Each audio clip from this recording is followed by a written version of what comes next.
Bonjour tout le monde, aujourd'hui je vais faire un petit review sur la Galaxy Watch Ultra 2 de Samsung, une montre que j'ai vraiment aimé. Je vais commencer par vous donner les specs un peu, puis ce qu'elle peut faire. Ensuite, je vais vous donner mon opinion par rapport à tout ça.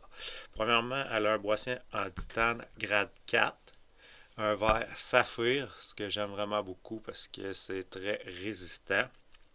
Elle a une classification 10 ATM IP68, résiste à l'eau jusqu'à 100 mètres pour 10 minutes, ce qui est très bon. Il y a un nouveau choix de couleur aussi qui est le bleu titanium que je trouve personnellement très beau, mais j'aime aussi le noir comme vous pouvez voir.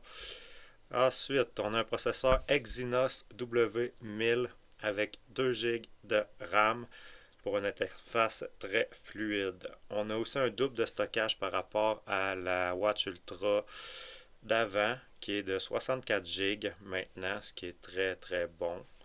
Ensuite, c'est avec la One UI Watch basée sur Wear OS 6 qui offre une expérience plus moderne et intuitive. Maintenant, on va parler des capteurs plus santé et sport. On a le bioactive pour fréquence cardiaque, le SPO2, le ECG, la température, composition corporelle aussi. On a le GPS double fréquence L1 plus LL5 pour une meilleure précision.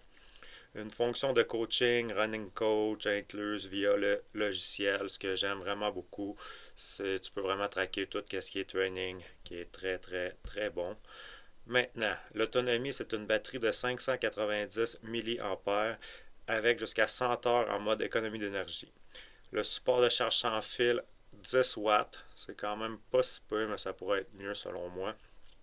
Ensuite, la connectivité est 4G, 4G LTE, Wi-Fi, Bluetooth 5.3, compatible avec Android évidemment. Qu'est-ce qu'on pourrait améliorer sur cette montre? Je vous dirais même si la batterie est grande, avec toutes les fonctions actives, elle pourrait avoir une recharge plus rapide et aussi euh, une batterie qui t'offre plus longtemps selon moi. Là. J'ai fait environ 2 jours-ish. Ce que j'aimerais, c'est que ça soit à peu près à une semaine. Là. Ça serait très, très, très bon. Pour finir, cette montre est pour ceux qui aimeraient une montre connectée robuste et premium, puis qui aimerait quand même traquer ses sports, parce qu'il y a beaucoup de modes sport, ce que j'aime beaucoup, puis la santé au quotidien. C'est évidemment idéal pour les usagers d'Android, parce que ça fonctionne pas avec le iPhone, évidemment. Puis si vous avez déjà l'autre Apple Watch Ultra, je considère pas que vous devriez upgrader parce que c'est pas vraiment un méga upgrade avec le modèle précédent. Donc, c'est pas mal ce que je pense par rapport à cette montre-là. Moi, mon utilisation personnelle, c'est vraiment pour les trainings.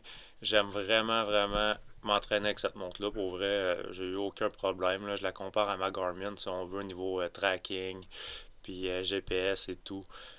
Sinon, j'ai aimé quand même la batterie. Ça me fait penser un peu à la Apple Watch Ultra. Personnellement, j'aime mieux le design de l'Apple Watch Ultra. J'ai tout un petit faible pour Apple, mais j'adore également la Samsung Watch Ultra. Donc, c'est pas mal tout ce que je pense de cette montre-là. Je vais vous faire d'autres reviews par rapport à d'autres montres et éventuellement le S26 Ultra que j'attends avec impatience. Donc, on se dit à la prochaine. Merci.